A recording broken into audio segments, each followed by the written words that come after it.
They stood in my Seattle apartment like they owned it, my mother's perfume sharp as a blade, my brother's smirk a silent dare. I'm Olivia, 32, and I've built a life from scraps they never noticed. 6 figures, a corner office, a view of Puget Sound that glitters like a promise. But that Thursday, Victoria and Liam weren't here to admire my view. They wanted my money, and I was done bleeding for them. The air crackled with their expectations, and I felt the old weight of their voices, the ones that called me selfish, dramatic, too much.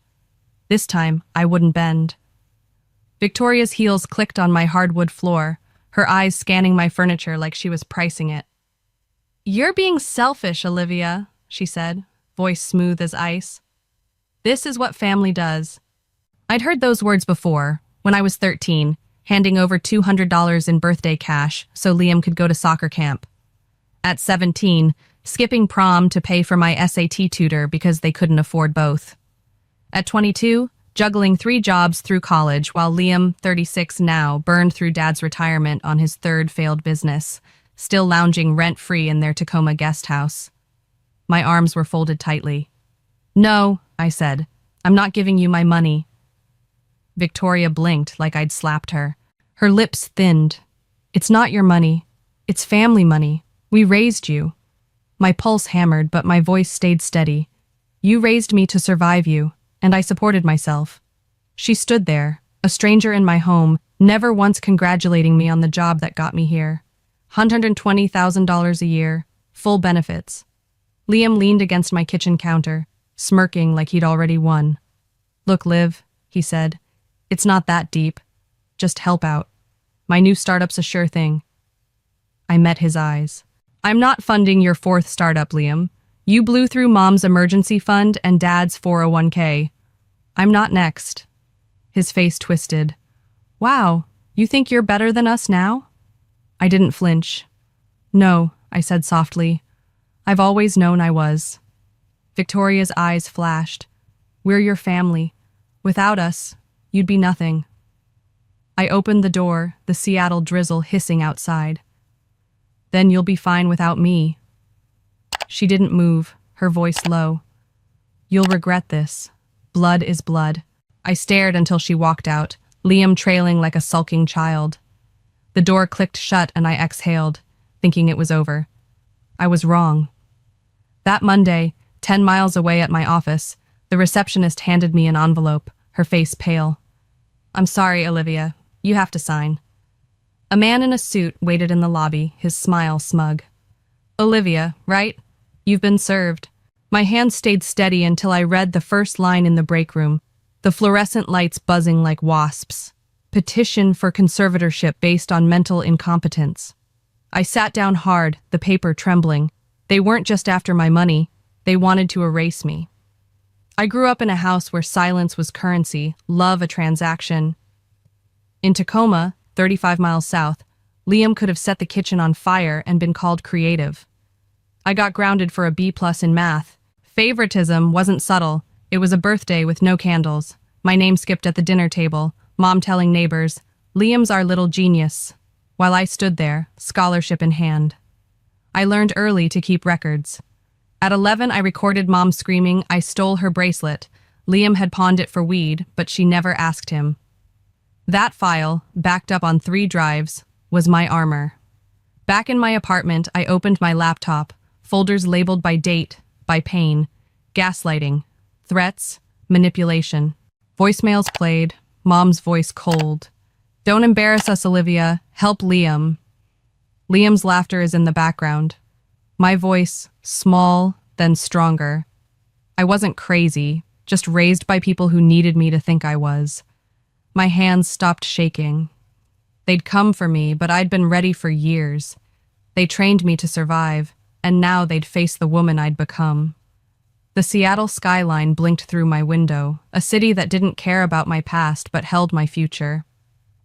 I'm Olivia, 32, and my family's court papers sat on my desk like a loaded gun. Mental incompetence, a lie to steal my life.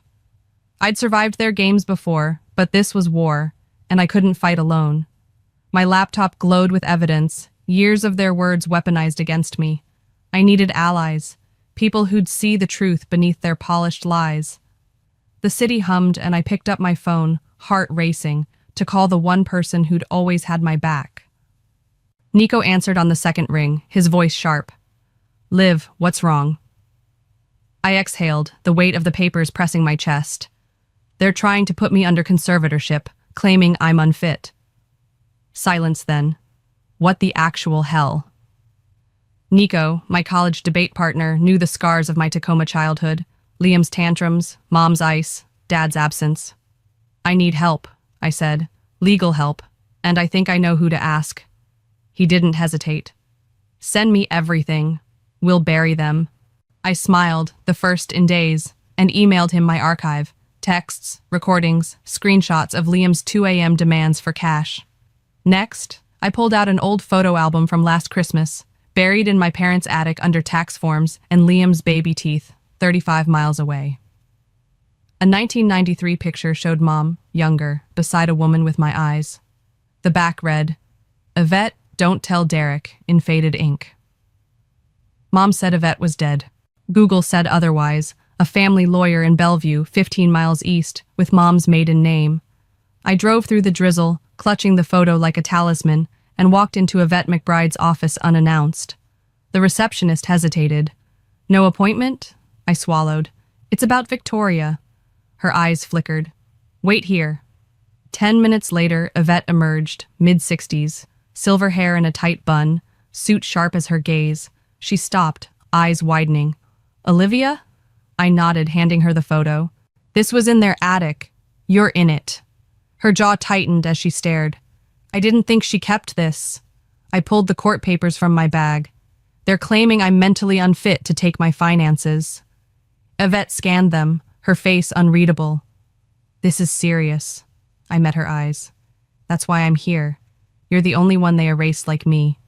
She leaned back, tapping the papers. "Do you have evidence?" I opened my laptop, voicemails, texts, a clip of Liam demanding $5,000. Her eyes sharpened. "Send me everything. We'll file a response and request a hearing." I nodded, relief flooding me. "Thank you." She paused. "Olivia, do you understand what you're starting?" I didn't blink. They started it. Back in Seattle, I drove 12 miles to Renton to meet Savannah, Liam's ex, in her small, clean apartment. A dog barked from the back. She stood in the doorway, arms crossed, sharper than when I'd last seen her at a family dinner. "Why now?" she asked. I leaned forward. "Because you know who Liam is, and I think you're tired of pretending." She studied me, then stepped aside. 5 minutes. Inside, she tossed a hoodie over laundry and sat, legs bouncing. "He drained our joint account," she said it was a business emergency, bought a drone and a PS5.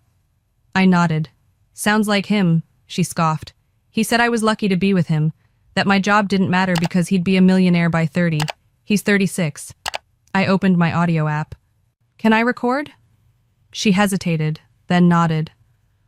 "Only if you protect me from court," I promised to try, hitting record. She took a breath. "Thanksgiving 2 years ago at your parents'. Liam was drunk, yelling about your promotion, how you thought you were better. My phone was in the baby's room, monitor on. It caught everything." My eyes widened. "You have it?" She handed me a flash drive, her fingers cold. "There's more. Your mom told me you were unstable, had episodes. Said if Liam needed to protect the family, they had ways to handle you." My stomach twisted. "She said that to you?" Savannah nodded. "I didn't believe her until I saw how they treated you." I left with the flash drive, its weight heavier than its size. Back home, Nico sat on my floor, laptop open, sorting files. "This voicemail," he said, "where your mom says, 'You're just like your aunt, always ruining everything.' It's gold. Proves she knows Yvette exists." I pulled out a USB drive. "This has the 2018 Christmas recording, Liam calling me a parasite for not paying his car loan." Nico whistled. "Your family's a mess." I stared at my screen, folders labeled threats, manipulation. "You've only seen the highlights." He looked up. "You okay?" I didn't know, but I was ready. They thought I was a ghost. I'd show them I was fired. The Bellevue law office smelled of leather and old books. a world away from the Tacoma house where I'd learned to hide my voice. I'm Olivia, 32, and my laptop sat open on Yvette's desk, its folders, gaslighting, threats, manipulation, a map of my survival. The conservatorship petition loomed like a storm, but I wasn't alone anymore. Nico's tech skills, Savannah's flash drive, and Yvette's legal mind were my arsenal. The Seattle rain tapped the windows, steady as a pulse, and I felt it. The shift from fear to fight. My family thought they'd break me. They'd forgotten who they'd trained. Yvette leaned back in her chair, eyes scanning a text from Liam demanding $5,000 at 2 a.m. "This is gold," she said, her voice sharp as her suit. "It shows intent, pattern, and character." I nodded, the weight of years lifting slightly. "What's our move?" She tapped a pen against the desk. "We file a response to the petition, request a hearing, and submit this as evidence. Savannah's Thanksgiving recording, your voicemails, the texts. We'll need more, though. Medical records, employment history, anything proving you're stable." I pulled a folder from my bag. School records, performance reviews, no debt, no diagnoses. Clean. She took it, her lips twitching. "They underestimated you." She paused, eyes narrowing. "There's something else. The photo you found, your mom and I with Thomas. I think he's your real father." My breath caught. "You're sure?" She shook her head. "Not yet. But Victoria changed your birth certificate in 1995. If Derek isn't your father, their claim collapses." My stomach churned. Why would she do that? Yvette's gaze hardened. "Money. If you're Derek's daughter, they can tie your finances to a family trust. If not, they have no standing." I swallowed. "Let's get a DNA test, quietly." She nodded, already in motion. Results in a week. Back in my Seattle apartment, 15 miles away, Nico sprawled on my couch, laptop glowing. "This 2018 Christmas recording," he said, "where Liam screams you're a parasite for not paying his car loan? It's brutal." I sat beside him, the city lights flickering outside. "Play it." Liam's voice slurred through the speakers. Mom's in the background. "Olivia, don't make a scene." Nico winced. "This shows they've been gaslighting you forever." I nodded, pulling up a voicemail from Mom. "You're just like your aunt, always ruining everything." Nico grinned. "That's admissible. Proves Yvette exists, and they lied about her." We sorted files late into the night, labeling them admissible evidence. A text from Savannah popped up, a bank statement showing Liam used her name for a $10,000 credit line. "He said Victoria would cover it," she wrote. I forwarded it to Yvette. "This is fraud," I said. Nico looked up, eyes serious. "Liv, this isn't just about the conservatorship, it's bigger." I stared at the folders, my life reduced to timestamps and pain. It always was. He nudged my shoulder. "You're ready for this?" I didn't know if I was, but I wasn't backing down. The next morning, Yvette emailed a draft response to the petition, CCing me. "We're requesting an independent psych evaluation," she wrote. "Voluntary. It'll shut down their mental incompetence claim." I read the document, her words precise, cutting. She'd attached Savannah's recording and my financial records. $120,000 salary, no missed payments. My hands shook, not from fear, but from power. They'd called me unstable, but I'd built a life they couldn't touch. Now, I'd use it to bury them. I met Nico at a diner, 5 miles from my office, sliding him a USB drive. "More texts," I said. "Liam threatening to ruin me if I didn't send $3,000 last year." He plugged it in, whistling. "This guy's a walking lawsuit." I sipped my coffee, the steam curling like resolve. He's about to find out. Yvette's words echoed. "They underestimated you." They had. I wasn't just fighting for my money. I was fighting for my name, my truth, my life. The hearing was 2 weeks away, and I was sharpening my blades. The Tacoma house loomed in the midnight dark, 35 miles from my Seattle sanctuary, its silence thicker than the rain. I'm Olivia, 32, and the attic safe held secrets my family thought buried. Yvette's DNA test was pending, but I needed more proof of their lies beyond my recordings. The conservatorship hearing was closing in, and the mediation session tomorrow would test my resolve. My key still worked, the door creaking as I slipped inside, heart pounding. They'd tried to erase me, but I was rewriting the story. The attic smelled of dust and deceit, Christmas boxes hiding the safe I'd glimpsed as a kid. Victoria always called its contents boring paperwork. I knelt, fingers tracing the dial. Liam's birthday, proof of their favoritism, clicked it open. Inside, folders spilled out, tax returns, legal documents, and an envelope with my name in shaky handwriting. I opened it, breath hitching. Olivia, if you're reading this, I failed you. I watched you grow, stronger than Victoria ever imagined. You deserve the truth. Love, Yvette. My eyes stung. She'd been there, silenced like me, but she'd left me a lifeline. Another envelope, addressed to Victoria, held a 1995 birth certificate, mine, listing Derek as my father. A notarized letter contradicted it, hinting at Thomas as my real father. My chest tightened. They'd rewritten my identity for a trust fund, funneling my grandfather's money to Liam alone. I stuffed the papers in my bag, the attic walls closing in. Downstairs, the house was still, but it felt alive with their lies. I drove back to Seattle, the envelope burning in my passenger seat. The next day, the Tacoma house smelled of lemon cleaner and pretense, 35 miles from my truth. Court-mandated mediation was a trap, but Yvette said it was strategic. Let them expose themselves. Victoria greeted me with a fake smile. Olivia, you look tired. I stepped inside, voice steady. You look desperate. Derek clutched a mug in the living room, avoiding my eyes. The mediator, a calm woman in her 50s, opened her notebook. Let's begin. Victoria started, voice syrupy.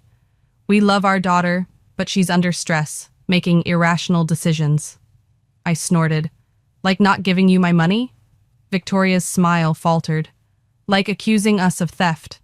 I slid a printed email across the table. 2017, Mom asking me to co-sign a $20,000 loan for Liam. I'd refused, and she'd called me a selfish little girl. The mediator raised an eyebrow. Victoria's face stayed blank.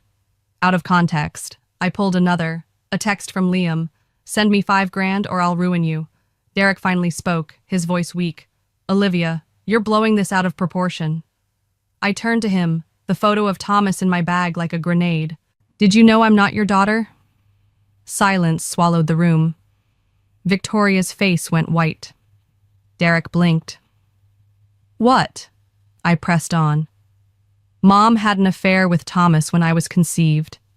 You changed my birth certificate to tie me to the family trust, then funneled it all to Liam. Victoria stood, voice shrill. This is ridiculous. The mediator cleared her throat. Let's pause. I shook my head. No, we're finishing. Victoria leaned over the table, eyes wild. You think you can destroy us? You're a bitter little girl with daddy issues. I stood, bag in hand. No, I'm a woman with evidence. I turned to Derek. Did you know? He didn't answer. Victoria snapped. He knew. He didn't care, as long as the money stayed in the family. Derek flinched. Victoria. I stared at him. You're worse than she is. I walked out, the door slamming behind me. The rain hit my face, but I felt alive, unburied. Back in Seattle, I called Yvette, voice steady. I found papers in the safe. My original birth certificate, a letter about Thomas, proof they stole my inheritance. She exhaled. That's dynamite. If the DNA confirms Thomas is your father, their case is dead. I opened the envelope, rereading Yvette's letter. There's more. She wrote to me, said I was stronger than they imagined. Yvette's voice softened. She's right. I hung up, staring at the city lights. They'd built a cage around me, but I'd found the key. The hearing was days away, and I wasn't just fighting for my money. I was fighting for my blood, my name, my truth. The King County Courthouse in Seattle smelled of polished wood and nerves, its high ceilings echoing whispers of justice. I'm Olivia, 32, and today, my family's lies would face the fire I'd kindled with years of evidence. The conservatorship petition was a noose they'd tied, but Yvette's strategy, Savannah's recording, and the attic's secrets, my birth certificate, Yvette's letter, were my blades. Nico sat beside me, his hand steady on a water bottle, while Savannah nodded from the gallery, her presence a quiet vow. The gavel's echo called us to stand, and I breathed deep, ready to burn their empire down. Judge Ree, tall and unsmiling, scanned the room, her eyes sharp as scalpels. My parents and Liam sat across the aisle, dressed like a family Christmas card. Victoria in pearls, Liam in a pressed suit, Derek's gaze fixed on the floor. Their lawyer, Carson, rose, all smug polish. Your Honor, the Hayes family seeks conservatorship out of concern for Olivia's mental well-being. She's shown erratic, paranoid behavior, isolating herself and making reckless financial decisions. I nearly laughed. Yvette stood, voice calm but lethal. Objection. No medical evidence, police reports, or financial instability supports this. My client earns $120,000 annually with a flawless record. Judge Ree nodded. Sustained. Stick to facts, Mr. Carson. Carson cleared his throat. We have statements from family detailing emotional outbursts. Liam took the stand, swaggering like he owned the room. Olivia's been off, he said, feigning concern. She cut us off for no reason, accused Mom of stealing. Insane stuff. She's always been emotional, like screaming over a phone charger. My fist clenched under the table. Yvette whispered, "Let him lie." Carson smiled. Is she financially irresponsible? Liam leaned forward. She bought a $2,000 couch while we're struggling. Yvette rose. Objection. Her income supports that purchase. The family's struggles stem from Liam's failed businesses. Judge Ree's eyes narrowed. Move on. Victoria took the stand, her gaze piercing me. Olivia's always been sensitive, she said, voice dripping with pity.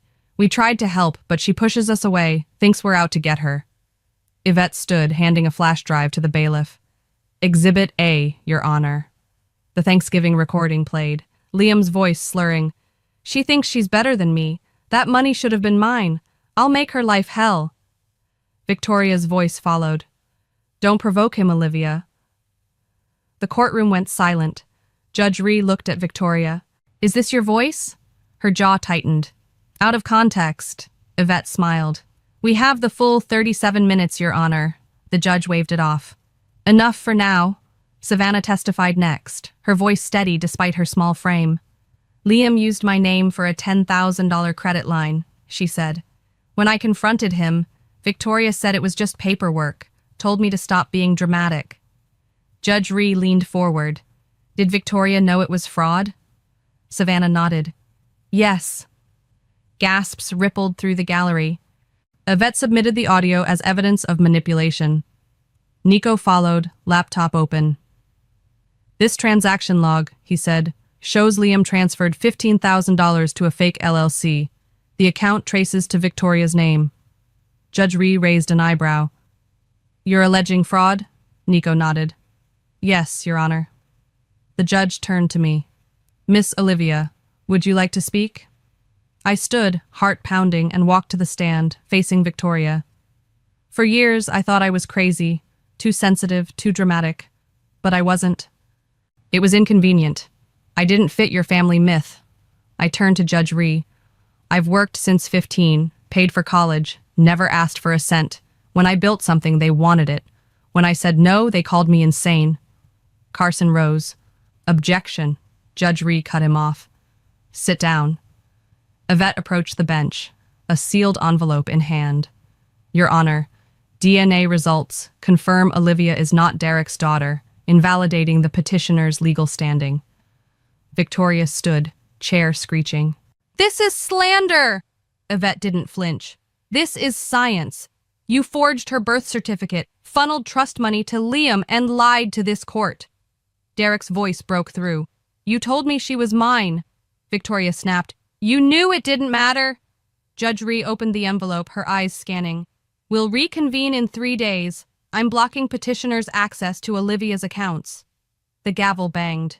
Outside, Victoria grabbed my arm. What are you doing? I shook her off. You should have left me alone. Liam stepped forward, eyes wild. This isn't over. I met his gaze. You already lost. Yvette appeared behind me. Step back, Liam.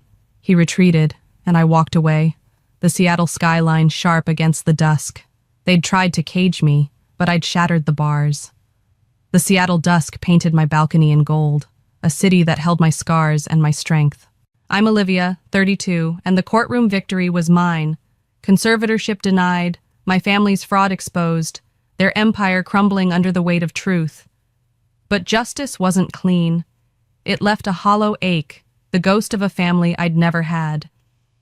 Yvette's office, 15 miles away in Bellevue, held the final papers, and my apartment was stacked with donation boxes, shedding the skin of a life built to survive them. I wasn't just free. I was becoming.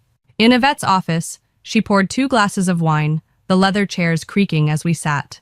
"To the end of the worst chapter," she said, handing me a folder. "Damages, restitution, a state apology for mishandling the filing." I flipped through hundreds of thousands in awards. "This is a lot," I said. She smiled. "You earned every penny." I traced the folder's edge, thinking of her letter from the attic. "Why did you write to me?" Her eyes softened. "I knew you'd need the truth, not from a judge, but from someone who's been erased like you." I raised my glass. "To the next chapter." Back home, Nico arrived with takeout, eyeing the donation boxes, old awards, photos, journals too painful to reread. "You sure about letting this go?" he asked. I taped a box shut. "It's not who I am anymore." He grinned, setting down lo mein. "You could write a book. People would eat it up." I laughed, the idea sparking. At my desk, I opened a notebook, writing, "This is not about revenge. This is about reclamation." Nico peered over. "That's your title?" I smiled. "Working on it." The cemetery, 20 miles outside Seattle, was quiet, the gray sky heavy with unsaid words. Thomas Reeves' headstone stood modest, leaves dusting its base. I crouched, wiping them away. "I don't know if you knew me," I whispered, placing a copy of the DNA results down. "But I know you now." Footsteps crunched behind me. Yvette, holding 2 coffees, handed me one. "Didn't think you'd come," I said. She nodded at the stone. "I owed him. And you." We stood, sipping in silence. "I started the scholarship fund," I said, "in his name, for kids invisible in their homes." She smiled. "He'd have loved that." I looked at her. Would he have loved me? Her answer was instant, without question. Weeks later, in a grocery store parking lot, Victoria's voice stopped me. "Olivia." She sat in her car, older, guilt carving lines in her face. "I didn't know how to love you," she said. I turned, steady. "You weren't keeping me safe. You kept me small." Her eyes glistened. "Do you hate me?" I held her gaze. "No, but I don't forgive you. Not yet." She nodded, and I walked away, her window rolling up like a curtain falling. That night, on my balcony with Yvette and Nico, the city lights pulsed below. We passed a wine bottle, the air crisp. "Justice feels messier than I thought," I said. Yvette chuckled. "It always is." Nico leaned back. "You lost the illusion. That's the hard part." I nodded, pulling out a document. "Name change approval, Olivia Reeves." "I gained this," I said. "My name, all of it." Yvette raised her glass. "To Olivia Reeves." Nico clinked mine. "To truth." The glasses rang, and for the first time, I wasn't surviving. I was living. My phone buzzed, an unknown number. "You think this is over?" I stared, then blocked it. The DA had called earlier. Liam faced wire fraud charges, Victoria perjury. If they came again, I was ready. The next morning, I added to my notebook, words flowing like a river. I didn't burn their empire for revenge. I did it to reclaim the girl they tried to erase, to build a legacy for others like her, and to live as Olivia Reeves, unapologetically mine. I'll never forget the moment he walked in all swagger and no substance, a man who thought he could rewrite a company's soul without reading its code, Maxwell Granger Max.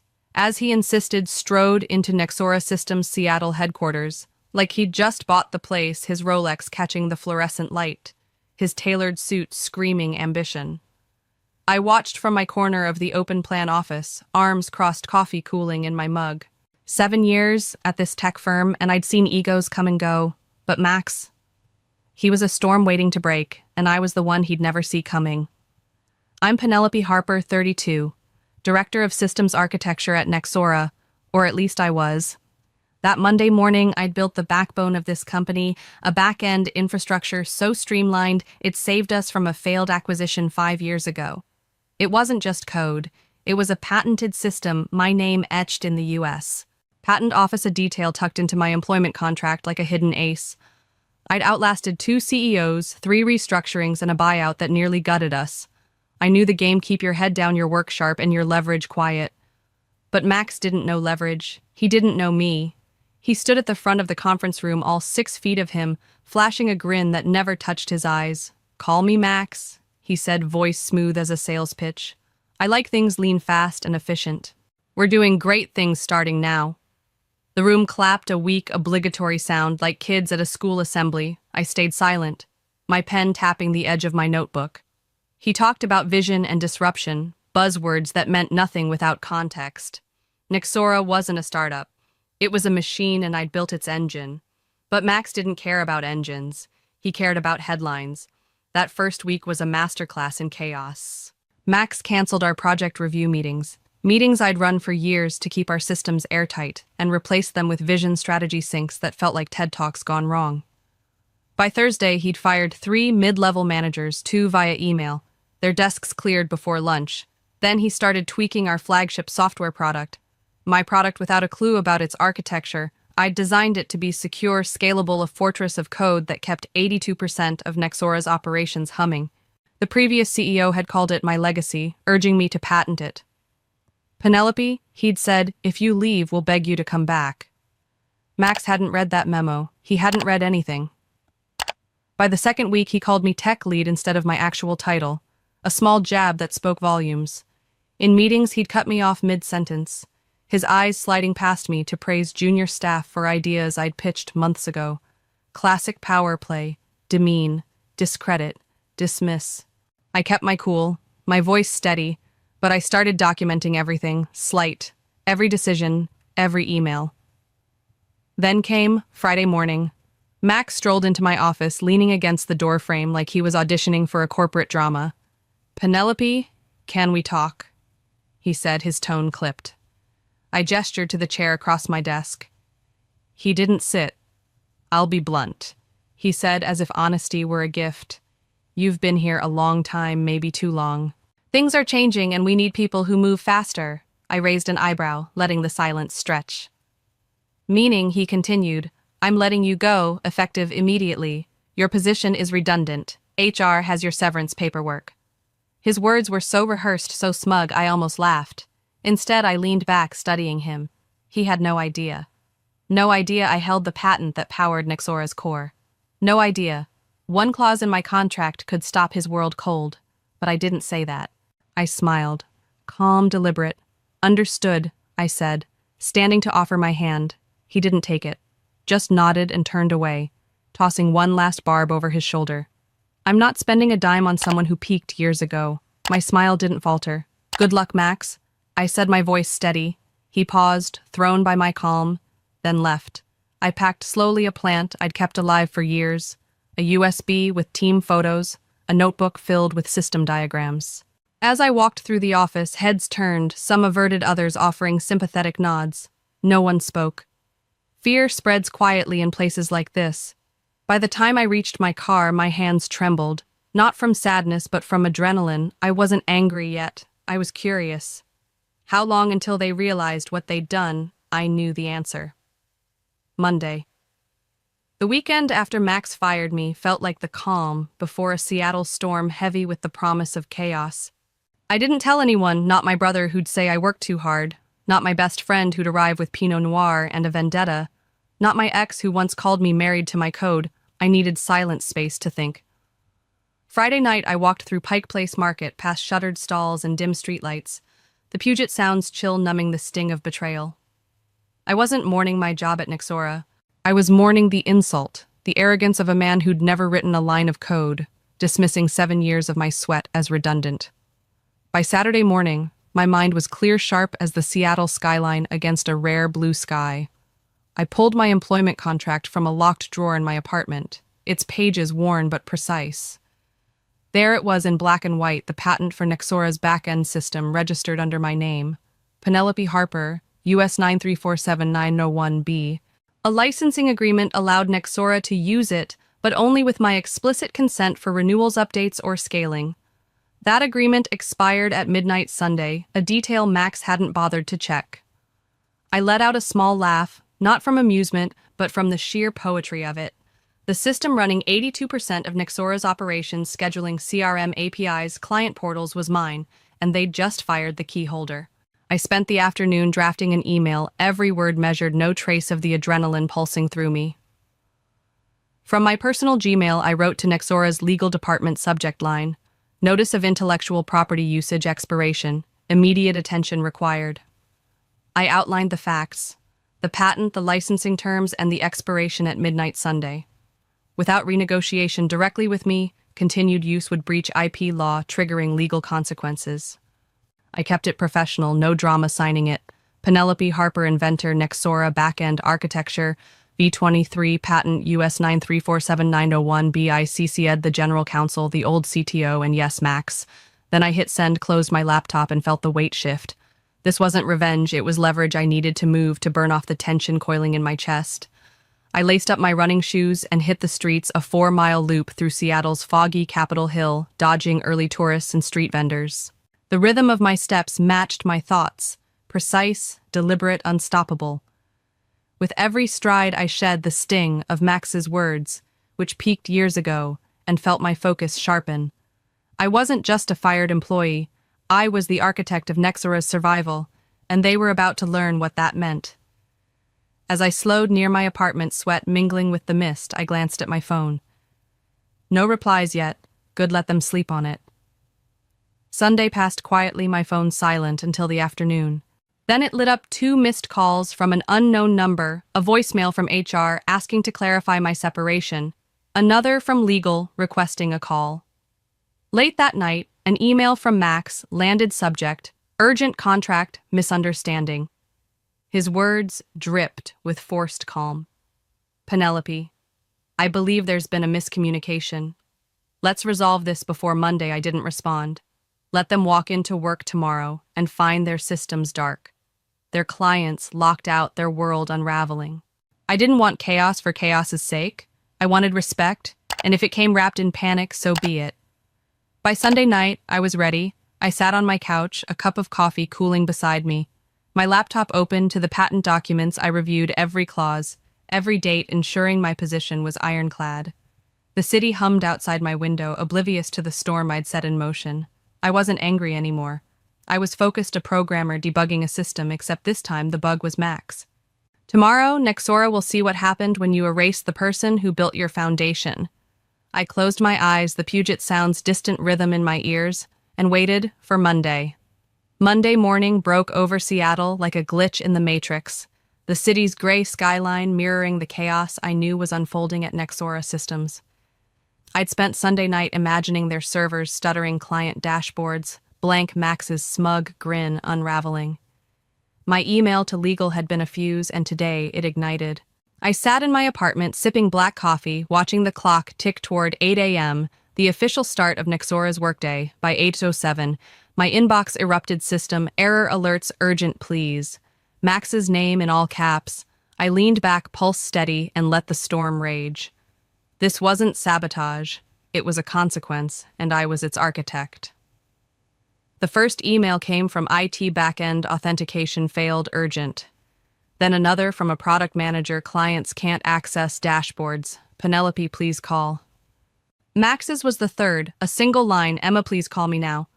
He'd used the wrong name, a slip that made me smile, sharp and fleeting. I didn't call. My phone buzzed with voicemails, HR legal, a junior engineer. I'd mentored her voice, shaky. Penelope, the whole system's down. What's happening? I let them stack each one a brick in the wall Max had built around himself. Nexora's lifeblood, scheduling, CRM APIs, client portals ran on my patented system, and without my consent, it was legally dead. I sipped my coffee, the Puget Sound glinting outside my window, and waited for them to feel the weight. By 8:30, I was ready to step into the fire. I dressed deliberately, black blazer, crisp white shirt heels, that clicked with purpose, and drove to Nexora's downtown headquarters, a glass tower looming over Fifth Avenue. I didn't use the employee entrance, the one I'd slipped through for 7 years, with a travel mug and laptop bag. Today, I walked through the front lobby, my heels echoing across the marble floor, a sound that turned heads. The receptionist, a young woman named Claire, blinked when she saw me. "Miss Harper." She stammered, her hand hovering over the phone. I smiled, calm as a still lake. "I have a meeting with legal." She nodded, dialing quickly, her fingers trembling just enough to betray the office's panic. The elevator ride to the 7th floor was silent, my reflection sharp in the mirrored doors. I wasn't here to beg for my job. I was here to negotiate as the patent holder, the one they couldn't erase. The legal conference room was stark, all glass and steel, with the general counsel, Mr. Whitaker, flanked by 2 associates and a senior advisor from an old merger. Max was conspicuously absent. Whitaker stood, his handshake firm, but his eyes wary. "Penelope, thank you for coming," he said, voice smooth but clipped. "We want to resolve this amicably." I took the seat at the table's far end, letting them come to me. "I'm all for clean resolutions," I replied. "I assume you've reviewed the licensing agreement." He nodded, adjusting his glasses. "Your claims are valid, the patent's yours, and the renewal expired at midnight as stated. We'd like to propose a retroactive extension, 1 year, same terms, full access." I smiled, a slow, deliberate curve. "That won't work for me." A murmur rippled through the room, the advisor scribbling furiously. "I'm not here for old terms." I continued, voice steady. "I'm here to renegotiate. Your systems are down, correct. Client platforms, internal reporting, developer access, all offline." Whitaker hesitated, then nodded. "Yes." I leaned forward, my gaze locking with his. "Then let's talk numbers. I want $12 million for the next 12 months, non-exclusive renewable quarterly full system support through me or my approved team, and a public acknowledgement of my patent and company records." The silence was thick, their faces a mix of shock and calculation. An associate cleared her throat. "That's a significant increase." I didn't blink. "It's reflective of value, something this company's forgotten how to measure. Every hour of downtime erodes client trust, your stock, and your reputation." I'd move quickly. Whitaker leaned back, exhaling. "We'll need to take this to the board." I nodded, standing. "I'll wait. But time's not your friend today." They didn't argue, their urgency palpable as I stepped into the hallway, clutching a bottle of water. My phone on silent. Max found me there, pacing near the glass-walled offices, his tie slightly askew. He froze when he saw me, his confident mask cracking. "Penelope," he said, forcing civility, "I didn't expect you here in person." I met his gaze, unflinching. "You didn't expect a lot of things, Max." He shoved his hands in his pockets, aiming for casual. "This has gone too far. We should have talked before lawyers got involved." I raised an eyebrow. "You mean before you fired me? That was your choice based on ego, not facts. Now you're dealing with the fallout." His jaw tightened, but I pressed on. "I've documented everything, your emails, my patent, the licensing terms. I'm not here to argue. I'm here to negotiate. Let legal do their job and maybe you'll salvage yours." I turned, my heels clicking as I walked away, but not before adding, "Good luck." His pause told me he was rattled, but I didn't look back. The hallway buzzed with whispers, employees stealing glances, the air thick with the kind of fear that follows a system crash.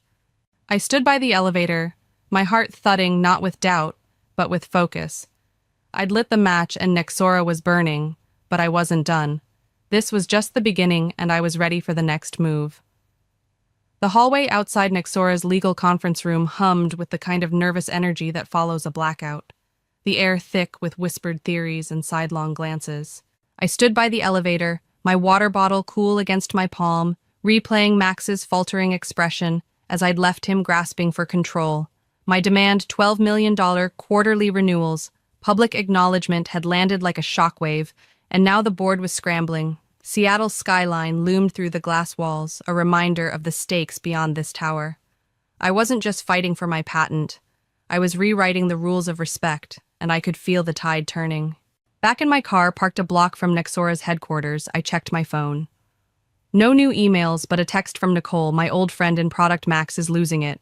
The whole system's still down, clients are calling non-stop, boards looped in. I smiled, not out of spite, but clarity.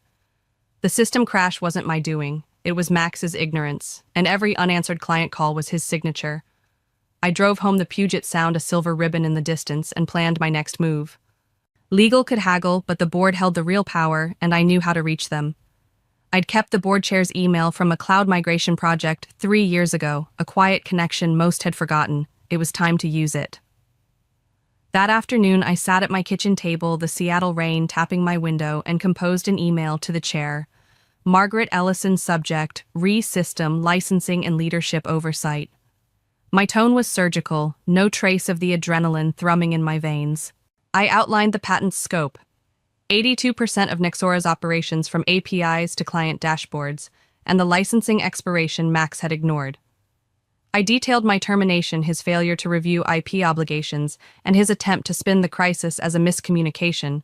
I closed with a question, sharp but respectful. If this is how your CEO handles internal assets, how will he manage regulators or partners?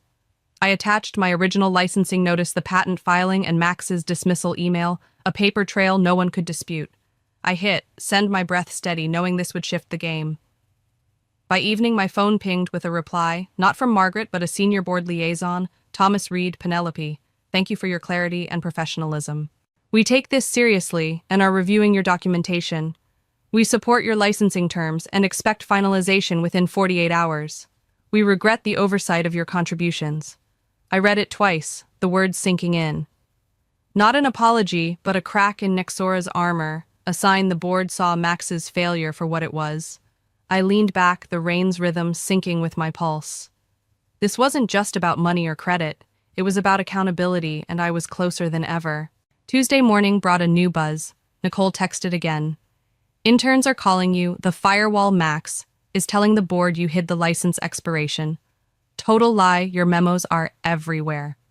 I laughed softly, picturing Max's frantic spin, his tailored suit, no shield against the truth.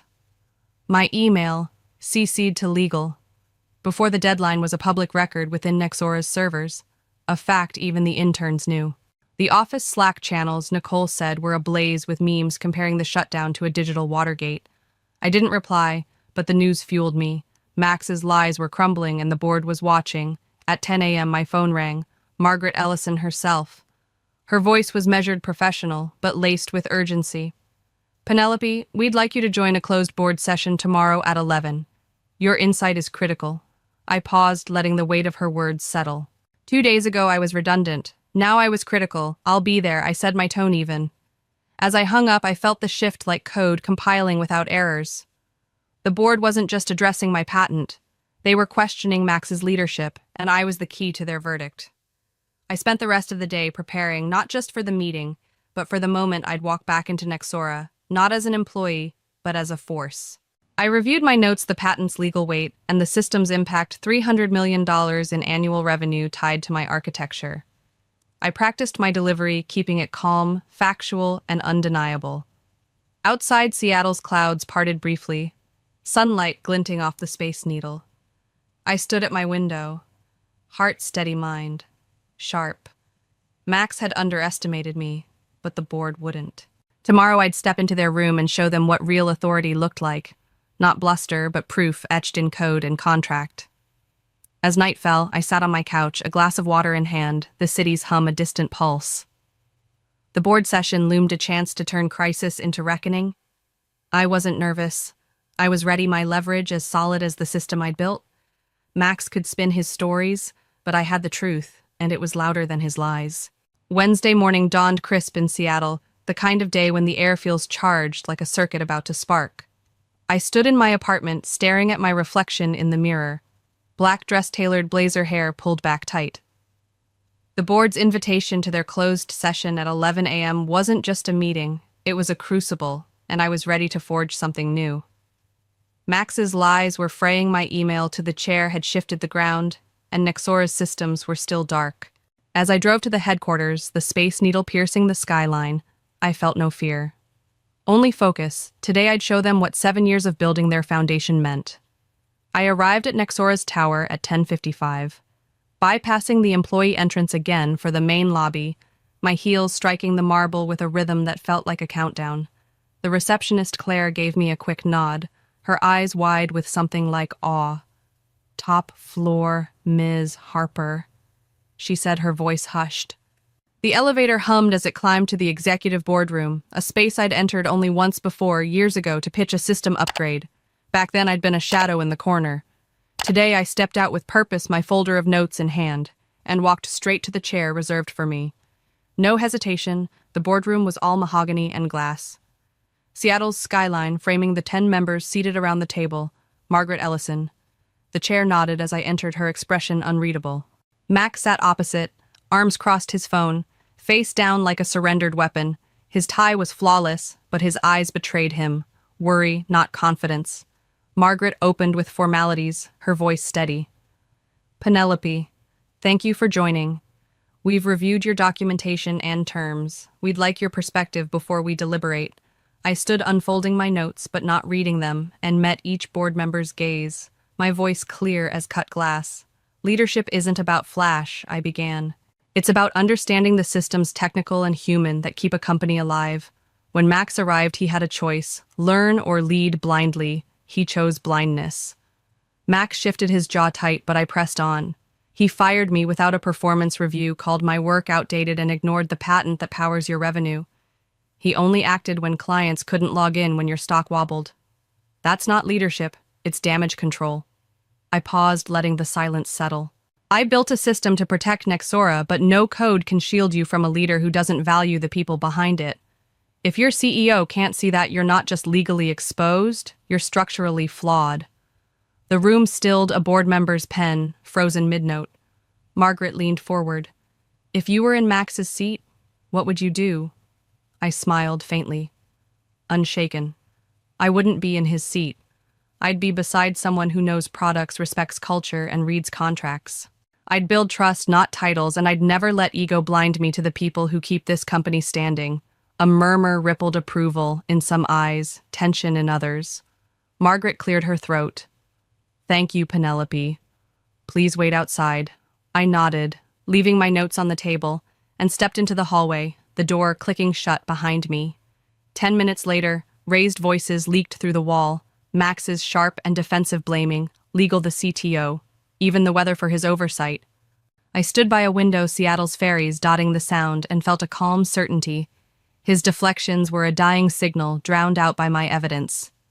At 11:47, Margaret emerged, her face composed. "Penelope, please join us again privately." I followed her back inside. Max was gone, his chair empty. She sat folding her hands. Effective immediately. "Maxwell Granger is on administrative leave pending review. We're issuing a statement recognizing your patent and leadership in resolving this crisis." She slid a draft across the table. I read aloud, voice steady. "We acknowledge Penelope Harper's innovation and intellectual property as vital to Nexora's success." The words hit me harder than I expected, a validation not just for me, but for every woman in tech who'd been erased. "How would you like to proceed?" Margaret asked. I leaned forward. "I've agreed to the licensing. $1, $2 million quarterly. As stated, I'll consult for 90 days to stabilize the system with no full-time return. And I want a framework to protect employees. IP reviews during transitions, whistleblower channels, mentorship for junior staff." She nodded. "Consider it. Done." As I stood, she added, "Penelope, you didn't just save the system, you saved us."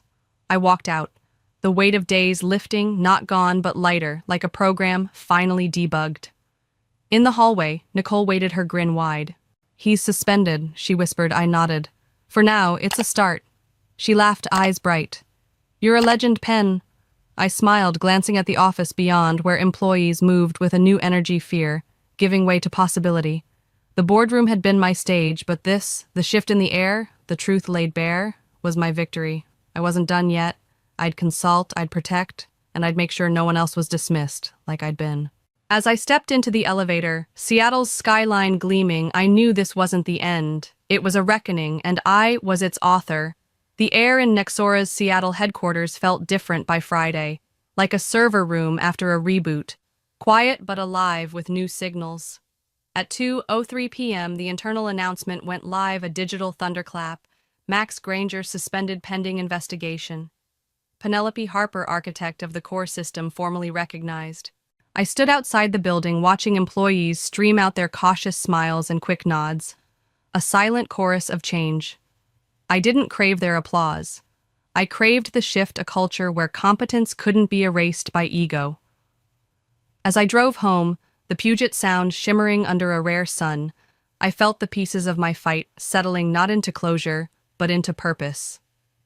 The following Monday, I met with Nexora's legal team, not to douse fires, but to build safeguards.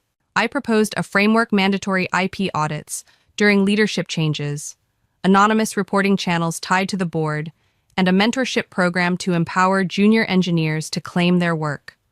They agreed, their pens moving as fast as my words. I signed a 90-day consulting contract. My terms clear: autonomy, no full-time tether. The office buzzed with whispers of my return, but I was no longer theirs. I was mine, a truth carved in the code I'd protected. Weeks later, outside a meeting, a young intern approached, her glasses slipping down her nose. "Ms. Harper," she asked, voice tentative, "you're why I spoke up in a code review yesterday. Everyone's talking about you in Slack." I smiled, genuine warmth breaking through my reserve. "Don't stop speaking," I told her. "Your voice is your patent." She beamed, jogging off, and I stood there, struck by a feeling deeper than pride legacy. I'd built more than a system. I'd lit a spark for those who'd come after. That weekend, I took a train to Portland, the Cascades blurring past my phone off for the first time in months. In a quiet car, I journaled. I didn't fight for power. I fought for a place where worth isn't negotiable. News trickled in. Max's suspension became permanent. Nexora's training now included IP awareness, and credit was woven into milestones. I started my consulting firm in Seattle, selecting clients who valued systems that lasted and people who built them. A letter from Margaret arrived, handwritten. "Penelope, you redefined authority by standing firm." I tucked it away, a reminder of the table I'd built, not begged for. To anyone sidelined, labeled difficult for knowing their value, I say this: you don't need to roar. You need to stand unshaken. Your truth sharper than any dismissal. When they try to silence you, they hand you the match. Light it and let your work burn bright. Mine did, and Seattle's skyline glittering as I returned was proof: my name, my system, my story etched where no one could erase it.